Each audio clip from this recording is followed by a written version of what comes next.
함께 하나님의 말씀 보겠습니다. 예레미야서 37장 11절에서 21절까지 말씀입니다.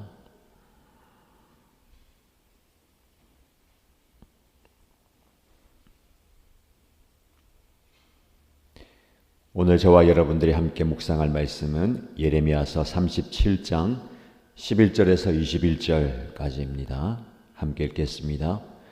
바빌로니아 군대가 바로의 군대 때문에 예루살렘에서 철수하였을 때에 예레미야는 집안의 상속 재산을 물려받을 일이 있어서 예루살렘을 떠나 베냐민 땅으로 가려고 길을 떠났다. 그가 베냐민 문에 이르렀을 때에 그곳에 한 수문장이 있었는데 그는 하나냐의 손자이며 셀레마의 아들로서 이리야라고 하는 사람이었다. 그가 예언자 예레미야를 붙들고 말하였다. 당신은 지금 바빌로니아 군인들에게 투항하러 가고 있어. 이 말을 듣고 예레미야가 그렇지 않소. 나는 바빌로니아 진영으로 투항하러 가는 사람이 아니요 하고 해명하였으나 이리야는 그 말을 듣지 않고 예레미야를 체포하여 고관들에게로 데려갔다. 고관들은 예레미야에게 화를 내며 그를 때린 다음에 서기관 요나단의 관저에 있는 구치소에 예레미야를 감금시켰다. 그때는 그 집이 감옥으로 사용되었기 때문이다. 그곳에는 지하 감옥이 있었는데 예레미야는 거기에 들어가서 오랫동안 갇혀 있었다. 하루는 시드기야 왕이 사람을 보내어 예레미야를 왕궁으로 데려와서 그에게 은밀히 물어보았다. 주님께서 무슨 말씀을 하신 것이 없습니까? 그때 예레미야가 대답하였다. 있습니다. 예레미야가 계속해서 말하였다.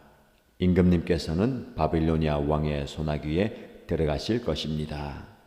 예레미야는 시드기야 왕에게 호소하였다. 제가 임금님이나 임금님의 신하들에게나 이 백성에게 무슨 죄를 지었다고 저를 감옥에 가두어 두십니까? 바빌로니아 왕이 우리나라를 치러 오지 않을 것이라고 임금님께 예언하던 임금님의 예언자들은 지금 어디에 있습니까? 그러니 이제 부디 저의 소원을 들어주시기 바랍니다. 높으신 임금님, 부디 저의 간구를 받아주셔서 저를 다시 서기관 요나단의 집으로 돌려보내지 말아 주십시오. 거기에 가면 살아나올 수 없습니다. 시드기야 왕은 사람들에게 명령을 내려 예레미야를 근위대 뜰에 가두고 그 도성에서 양식이 모두 떨어질 때까지 빵 만드는 사람들의 거리에서 빵을 매일 한 덩이씩 가져다가 예레미야에게 주게 하였다. 이렇게 해서 예레미야는 근위대 뜰 안에서 지내게 되었다. 아멘. 오늘도 하나님의 말씀의 은혜가 저와 여러분 우리 공동체 가운데 차고 넘치고 그 말씀의 능력이 나타나기를 소원합니다. 오늘 본문의 말씀을 통해서 저는 담대함이라는 그 한 단어를 깊이 묵상하게 됩니다. 예레미야는 참 모진 고난과 고통과 고문을 당하고 있습니다. 끝날 것 같지만 끝나지 않는 그 어려움이 계속해서 그에게 찾아옵니다. 어쩌면 그는 이 시대의 흐름 앞에 침묵하면 그 어려움을 피할 수 있습니다. 그러나 그는 침묵하지 않습니다. 세상의 불의 앞에 하나님의 말씀을 입을 벌려 선포합니다. 이것이 그의 담대함입니다. 성도는 이런 담대함을 가져야 됩니다. 때로는 내 생명의 보존을 위해서, 내 안위를 위해서 우리가 영적으로 침묵할 때가 얼마나 많이 있습니까? 내가 살고 봐야지 나라도 살아야 되지 않겠나라는 생각입니다. 담대함과 용기가 없기 때문에 그렇습니다. 세상은 우리에게 두려움을 줍니다. 그래서 해야 할 것을 하지 못하게, 하지 말아야 할 것을 하게 만듭니다. 우리에게 필요한 것은 영적 담대함입니다. 감옥에 갇힌다, 매를 맞는다, 죽음을 피할 수 없다 하더라도 그것을 기꺼이 선택할 수 있는 담대함이 있어야 되겠습니다. 지위와 권력과 소유가 담대함을 주지 못합니다. 본문의 말씀에 잘 나와 있어요. 이 말씀의 배경이 무엇입니까? 바빌로니아 군대가 이집트의 군대가 올라온다는 소식을 듣고 잠시 물러갑니다. 이집트의 바로나 이스라엘의 시드기야나 모든 사람들이 이제 그들이 원했던 상황, 바랐던 대로 된다라고 생각했을 겁니다. 그토록 압박했던 이 바빌로니아 군대가 후퇴하는 것을 보면서 예언이 성취되었고 기도가 응답되었고 우리의 원하는 대로 되었다라고 생각했을 겁니다. 그러나 되어지는 상황, 흘러가는 모습이 진실은 아닌 거죠. 우리는 말씀을 통해서 알게 됩니다. 알고 있습니다. 하나님의 뜻은 이 바빌로니아가 이스라엘을 완전히 멸망시키는 것이고 이스라엘 백성들은 바빌로니아에게 패해서 포로로 잡혀가는 겁니다. 원치 않고 바라지 않는 상황이지만 하나님은 그 상황을 허락하십니다. 그 상황 속에서 예레미야는 자신에게 주어지는 그 기업을 물려받기 위한 행정적인 조치를 하기 위해서 고향으로 가는 길입니다. 그 길에서 베냐민 문지기, 오늘 본문에 그가 이리야라고 이야기합니다. 그 사람 앞에서 붙들립니다. 왜 지금 이 상황 속에서 예루살렘을 떠나느냐? 자초지종을 설명해도 받아들이지 않습니다. 오히려 누명이 쓰여집니다. 당신은 지금 바빌로니아 군인들에게 투항하러 가고 있다. 그들과 내통하고 그들에게 항복하면서 그들의 편이 되려고 하고자 함이 아닌가라고 하죠. 그렇지 않습니다. 나는 바빌로니아 진영으로 투항하러 가는 사람이 아닙니다. 라고 이야기해도 듣지 않습니다. 예레미야는 답답할 뿐입니다. 하나님의 말씀을 전해도 듣지 않고 자신의 처한 상황과 자신의 이야기를 진실로 이야기해도 듣지 않습니다. 사람이 잘못된 생각에 사로잡혀 있으면 진리를 말해도 진실을 말해도 듣지 않습니다. 오히려 자신의 생각이 굳어져서 그 생각이 그대로 삶에 투영되는 겁니다. 아무리 해명해도 이리야는 그 말을 듣지 않고 오히려 체포해서 고관들에게 보냅니다. 고관들도 마찬가지죠. 이 예레미야에 대한 선입견이 있습니다. 그래서 그의 말을 듣지 않고 매질해서 감옥에 가두어 버립니다. 예레미야는 여러 상황 가운데서 낙심될 수 없는 절망할 수밖에 없는 형편으로 내몰립니다. 오늘 말씀해 보면 그곳에는 지하 감옥이 있었는데 예레미야는 거기에 들어가서 오랫동안 갇혀 있었다라고 말씀합니다. 오랫동안 갇혀 있습니다. 말씀을 전하다 어려움을 당하고 그 말씀에 순종해서 행동하다 어려움을 당하고 오늘 말씀대로 보면 지하 감옥에서 오랫동안 갇혀 있었다. 이것이 그를 너무너무 힘들게 만드는 상황입니다. 여러분 어떻습니까? 여러분의 상황이 여러분들을 오랫동안 가두어 둘 때가 있습니다. 사실은 지하 감옥에 갇혀 있는 예레미야, 감옥은 그의 육체를 가두지만 그의 정신은, 영혼은 갇히지 않습니다. 오늘 저와 여러분에게 중요한 교훈을 줍니다. 문지기라든지 고관이라든지 시드기야는 자신의 생각이라는 감옥에 갇혀 있어요. 그래서 그 갇힌 감옥에서 얽매여 있습니다. 세상에 많은 사람들이 자신의 생각이라는 감옥에 갇혀서 진리의 말씀, 복음을 듣지 않습니다. 아무리 이야기해도, 아무리 선포해도 그 감옥을 빠져나올 수가 없습니다. 무엇이 필요합니까? 진리의 영이 필요하고 그들을 자유케 하는 능력이 필요합니다. 오늘 혹시 저와 여러분들도 이런 감옥에 갇혀 있으면 안 됩니다. 여러분의 생각이라는, 여러분의 가치관, 여러분의 상황 형편이라는 감옥에 갇혀 있는 분들, 거기서 빠져나오십시오.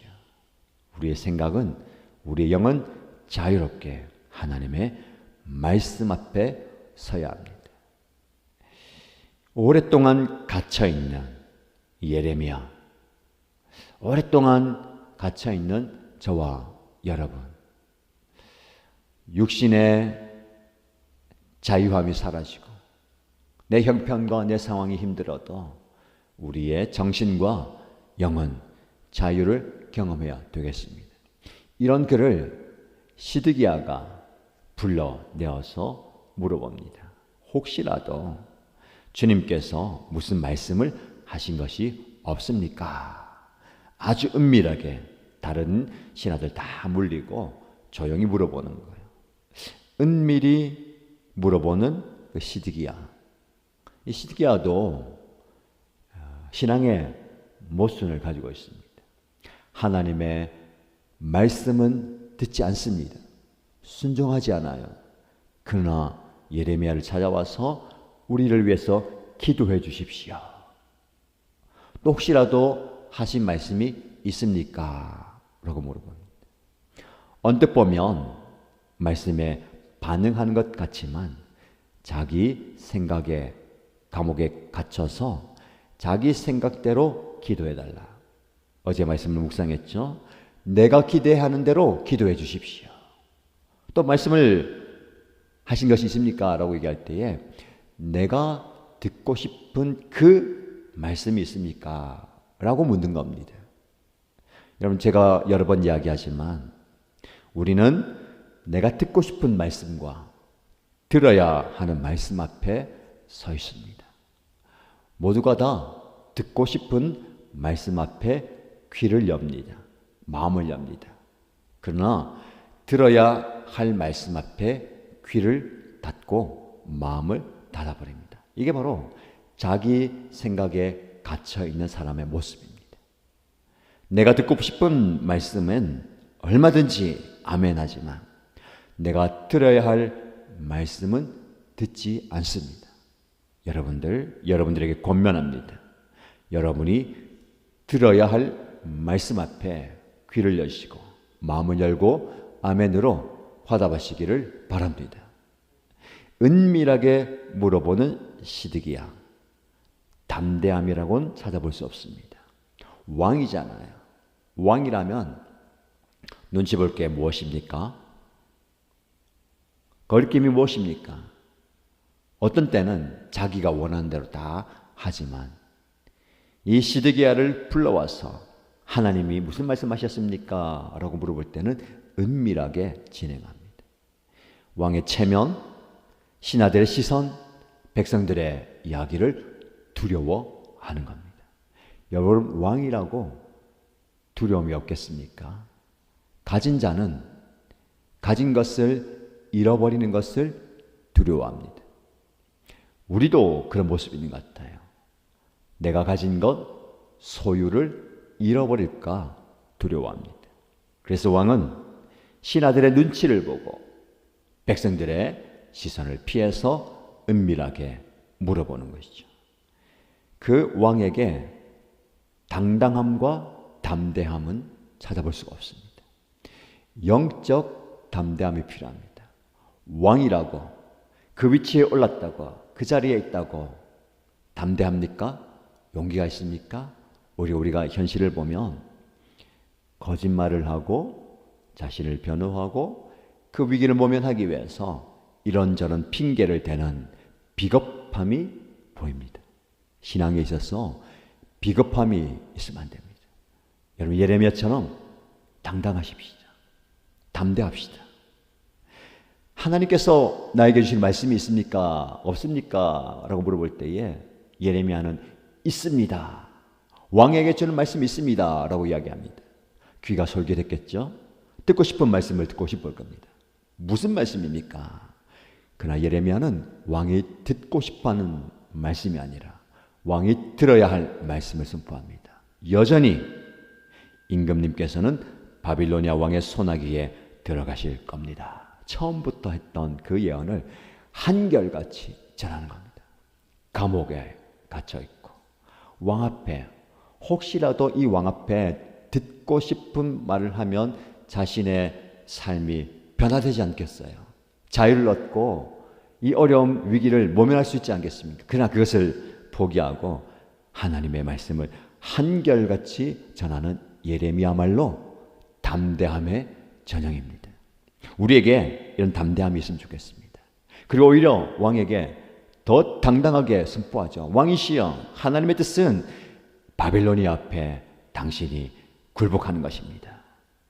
19절 말씀에 바빌로니아 왕이 우리나라를 치러 오지 않을 것이라고 임금님께 예언했던 그 임금님의 거짓 선지자들, 그들은 지금 어디에 있습니까? 라고 물어봅니다. 나는 지금 여기에 서서 여전히 한결같이 하나님의 말씀을 전하고 있는데 괜찮다, 안전할 것이다, 문제없다 라고 이야기하던 거짓 선지자, 그들은 지금 어디에 있습니까? 라고 물어보는 겁니다. 그들은 지금 어디 있습니까? 자신의 안위와 자신의 안전을 위해서 거짓 예언을 했던 자들은 지금 온데간데 없습니다. 여러분 지금 어디에 서 있습니까? 여러분의 삶의 자리가 담대한 믿음을 가지고 용기 있게 맞서야 할 자리라면 예레미야처럼 담대하게 서서 말씀을 선포하십시다. 그것이 감옥이고 그것이 왕이고 그리고 그것이 세상 앞이라도 담대함으로 설 수 있는 저와 여러분 되시기를 주님의 이름으로 축복합니다. 말씀